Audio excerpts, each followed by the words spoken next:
आज नीति आयोग के सदस्यों से, उनके अफसरों से लंबी वार्ता हुई।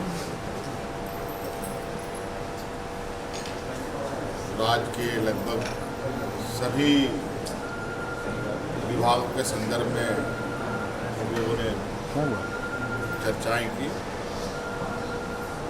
बाकी चीज़ें ऑफिस की तरफ से आपको उपलब्ध होगा, लेकिन मोटा मोटे तौर पर हमने जो अपनी बातें रखी है कि जिस राज्य से देश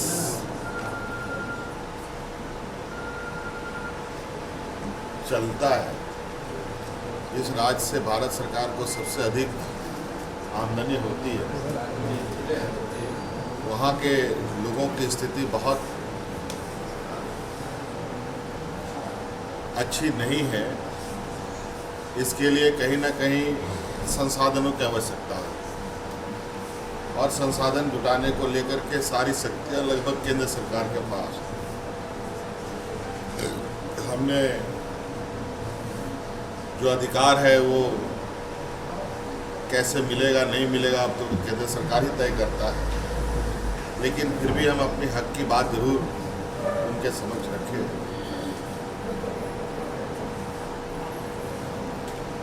और जो कुछ केंद्र सरकार देती है उनमें भी राज्य सरकारों को विश्वास में ना लेकर के कार्य होता है तो इसका क्या बुरा परिणाम होता है। जैसे कोयला कंपनी के द्वारा हमारा लाखों करोड़ों रुपए का बकाया वो हमें नहीं मिलता है। केंद्र सरकार, देश के प्रधानमंत्री जी बोलते हैं सभी को हम आवाज़ देंगे,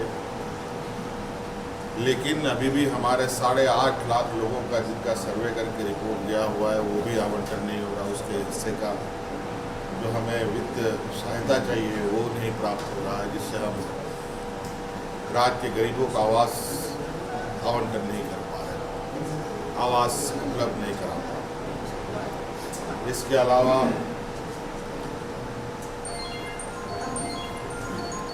खाद्य सुरक्षा अधिनियम के तहत सभी गरीबों को अनाज देना सरकार का दायित्व है। और चूंकि झारखंड राज्य का सबसे पिछड़ा राज्यों में से एक है, जहां गरीब मजदूर तबके के लोग ज़्यादा वास करते हैं, राज्य सरकार ने अतिरिक्त 20 लाख राशन कार्ड, हरा राशन कार्ड बनाकर जो बचे हुए गरीब हैं उनको अनाज देने का जो योजना बनाया है, और उस योजना के तहत जो FCI से हम अनाज लेना चाहते हैं, लेकिन FCI राज्य सरकारों को अनाज नहीं दे रही, हमें भी नहीं मिल रहा है। अब नतीजा हो रहा है कि हमको खुले बाजार में महंगे दारों पर अनाज खरीदकर गरीबों को देना पड़ता है। हमारे साथ भी ये घटना घटी है और हमें जानकारी मिली है कई और राज्यों में भी FCI अनाज नहीं दे रही। ये काफ़ी चिंता का विषय है।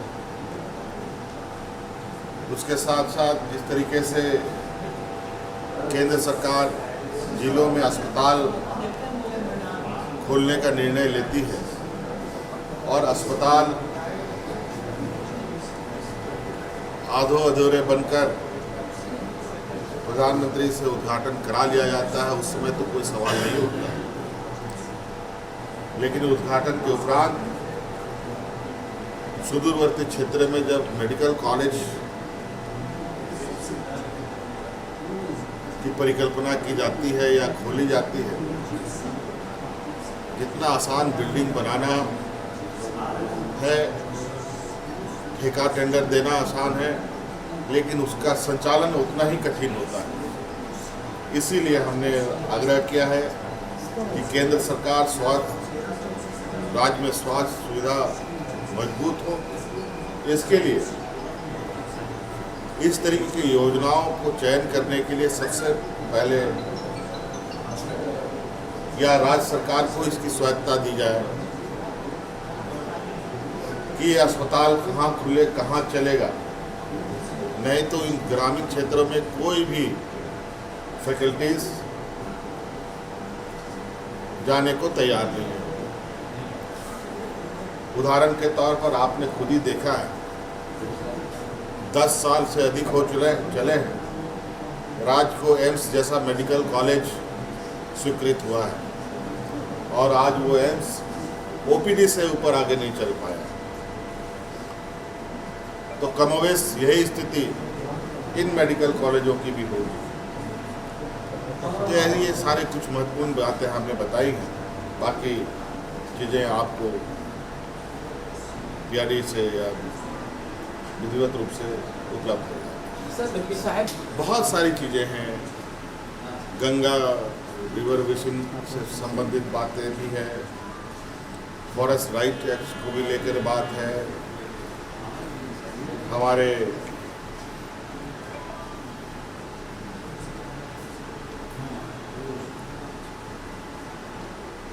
जो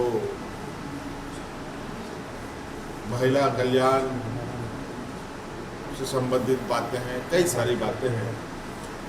अब तो राज्य सरकार अपनी पूरी बातें आज नीति आयोग के समक्ष रखी है और लिखित रूप से भी नीति आयोग के समक्ष उपलब्ध कराएगी।